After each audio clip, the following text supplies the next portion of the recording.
నమస్కారం. తీర్థయాత్ర కార్యక్రమానికి స్వాగతం.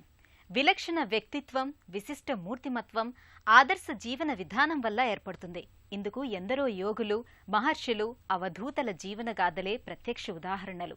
జనాన్ని ఉద్ధరించడానికి, వారిలో ఆత్మ చైతన్యాన్ని సముద్ధరణ చేయటానికి ఎందరో మహానుభావులు, దివ్య పురుషులు ఆవిర్భవించిన దివ్యస్థలి మన భరతభూమి.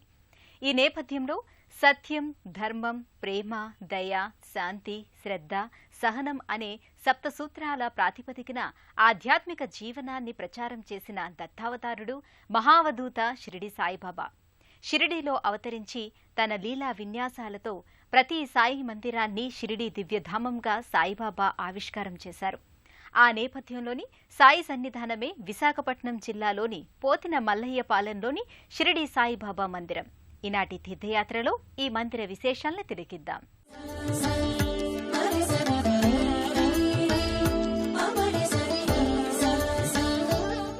1996వ సంవత్సరం మే 29న పోతిన మల్లయ్యపాలెంలో షిరిడీ సాయి విగ్రహాన్ని ప్రతిష్ఠించారు. ఈ మందిరం దినదిన ప్రవర్ధమానమవుతూ భక్తుల్ని ఆకట్టుకుంటోంది. రాజస్థాను నుంచి తెప్పించిన మేలుజాతి పాలరాతితో తయారు చేసిన షిరిడీ సాయి విగ్రహం సజీవ కళతో అలారారుతోంది. ఎక్కడ సాయి కరుణ విలసిల్లుతుందో అక్కడ సాయి మందిరం వెల్లివిరుస్తుంది.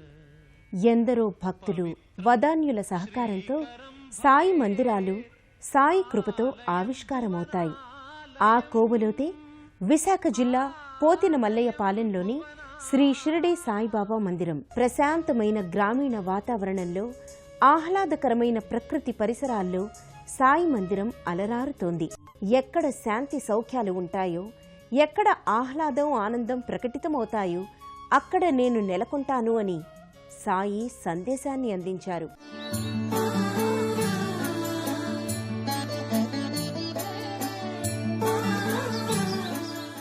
అందుకు తగినట్టుగా ఇక్కడి పరిసరాలుంటాయి. పోతిన మల్లయ్యపాలెం మందిరంలో ఉన్న సాయిబాబా విగ్రహం చుట్టూ భక్తులు ప్రదక్షిణలు చేసుకునే వెసులుబాటు ఉంటుంది. ప్రధాన మందిరం వెనుక ప్రత్యేకంగా మరో సాయి విగ్రహం ఉంటుంది. ఈ విగ్రహాన్ని దత్త సాయిగా భక్తులు కొలుచుకుంటారు. భక్తులు ఇక్కడ సాయి సచ్చరిత్రను పారాయణ చేస్తారు.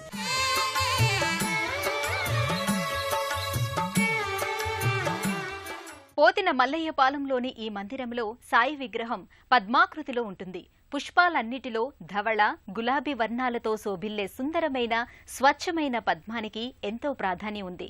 పూర్ణ వికసిత పద్మంలో ఉన్న దేవతామూర్తుల్ని, మహర్షుల్ని, యోగుల్ని, వారి స్వరూపాల్ని దర్శించుకోవటం ద్వారా సకల మనోభిష్టాలన్నీ నెరవేరుతాయి. షిరిడీ సాయి సన్మంగళమూర్తి మందిరంలో అత్యంత ఆకర్షణీయంగా విరాజమానమై ఉంటుంది. శరణం శరణం శరణం. సాధారణంగా మనం చూసే సాయి విగ్రహాలకు భిన్నంగా ఇక్కడ సాయి పద్మంలో ఆసీనుడై ఉంటాడు.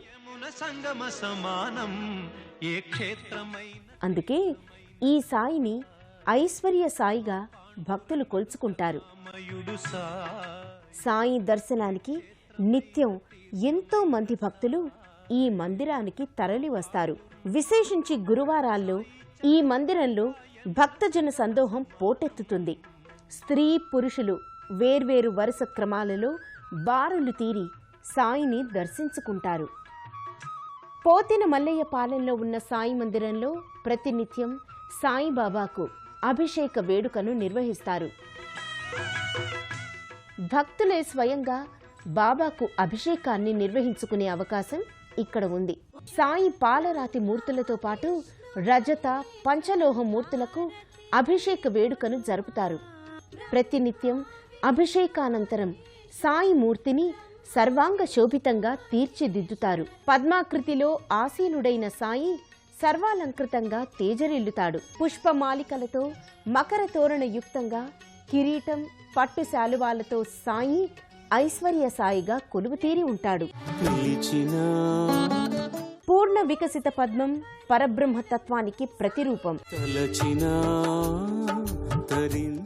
పుష్పదళాలన్నీ ఆవరించి మధ్యలో ఉన్న ఆమలకం ఆ తేజోమూర్తి సృజనకు ప్రతిరూపం. అలాంటి విశిష్టమైన పద్మాకృతిలో ఉన్న సాయిని దర్శించుకుంటే ఇహపర సౌఖ్యాలు సిద్ధిస్తాయి. పద్మాసన స్థిత సాయి దర్శనాన్ని భక్తులు సకల శుభకరంగా భావిస్తారు. తమ ఆశలకు, ఆకాంక్షలకు, ఆశయాలకు, మనోభీష్టాలకు ఓ రూపాన్ని కల్పించమని, తమ మనో ఈప్సితాలకు సాకారత్వాన్ని కల్పించమని భక్తులు సభక్తికంగా వేడుకుంటారు. ఆద్యంతాలు లేని ఈశ్వర స్వరూపమే సాయి రూపంగా వ్యక్తమైంది. పోతిన మల్లయ్య పాలెంలోని సాయి మందిరంలో పలు ఉపాలయాలున్నాయి. ఈ ఉపాలయాలలో నాగేంద్రస్వామి సన్నిధి విశిష్టమైనది. అలాగే దత్తాత్రేయ స్వామి మూర్తిని ఈ సన్నిధిలో నల్లరాతి మూర్తిగా భక్తులు దర్శించుకుంటారు.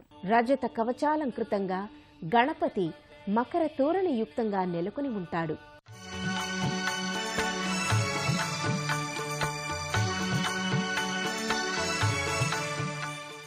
సాయి మందిరానికి ఎడమవైపు దత్తాత్రేయ స్వామి సన్నిధి ఉంటుంది. నల్ల రాతితో మల్చిన ఈ మూర్తి పక్కనే ఉత్సవమూర్తి ఉంటుంది.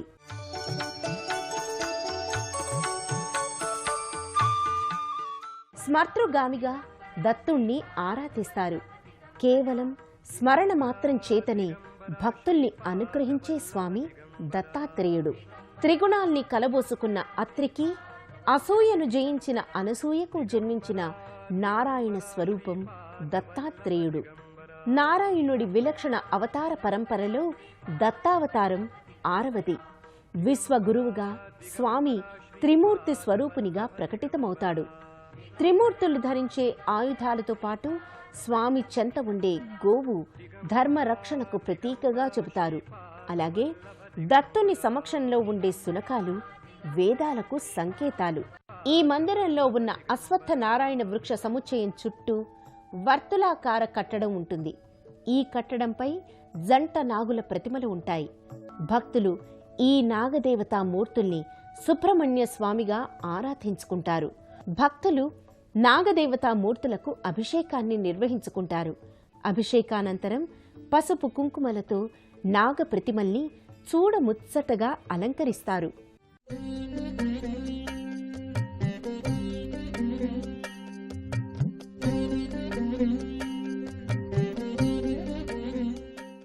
పోతిన మల్లయ్య పాలెంలో ఉన్న సాయి మందిరం నిత్యం భక్తులతో కలకలలాడుతూ ఉంటుంది. అన్ని విశేష సందర్భాలతో పాటు పండుగలు, పర్వదినాల్ని ఈ మందిరంలో ఘనంగా నిర్వహిస్తారు. ప్రతి సంవత్సరం మే 29వ తేదీన మందిర వార్షికోత్సవాన్ని ఇక్కడ ఘనంగా జరుపుతారు. మందిర వార్షికోత్సవం సందర్భంగా మహాకుంభాభిషేకాన్ని ప్రతి సంవత్సరం నిర్వహిస్తారు.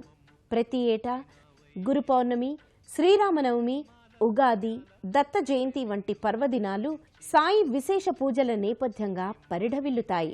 కార్తీక మాసంలో దీపారాధన కన్నుల పండుగగా వెల్లివిరుస్తుంది.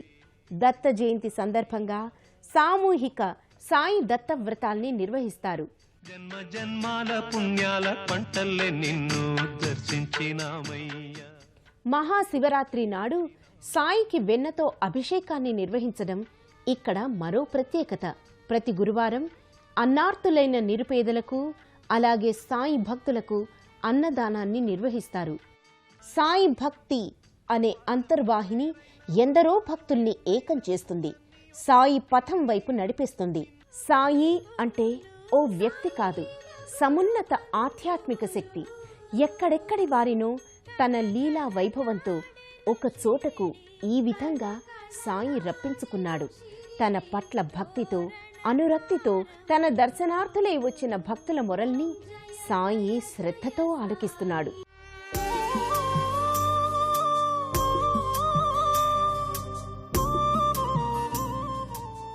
సాయి పాదార విందాలే మోక్ష సాధనా మార్గాలుగా భక్తులు భావిస్తారు. అందుకే బాబా పాదాలపై భక్తులు సాగిలపడి పరిపరి విధాలుగా వేడుకుంటారు. అన్నీ సాయి అయి తమను అన్ని వేళలా ఆదుకోవాలని విన్నవించుకుంటారు. సుప్రభాత సేవ నుంచి ఈ మందిరంలో ఆరాధనలు, అర్చనలు, హారతులు, భజనలు, సంకీర్తనల నేపథ్యంగా సాయి పూజా సంవిధానం ఓ ఆరాధనా క్రతువులా సాగుతుంది. ఎంతెంత దయనీది ఓ సాయి, మమ్మాదుకో ఓ దయానిధి అంటూ భక్తులు సాయిని రకరకాలుగా విధాలుగా వేడుకుంటారు. చలువరాతి మందిరంగా అత్యంత సౌందర్యవంతంగా తీర్చిదిద్దిన ఈ ఆలయంలో సాయిని కళ్ళారా దర్శించుకొని మనసారా సేవించుకొని భక్తులు పులకితులవుతారు.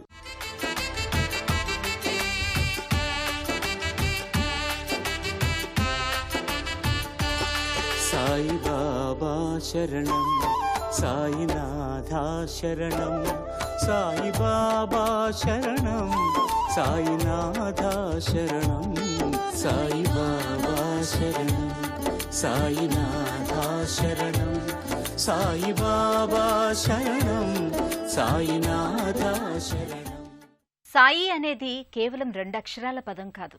అది సాగర గర్భమంత లోతైనది, ఆకాశమంత అనంతమైనది. ఈ తత్వాన్ని ఇసుకరేణువంత అర్థం చేసుకోవాలన్నా దుర్లభం.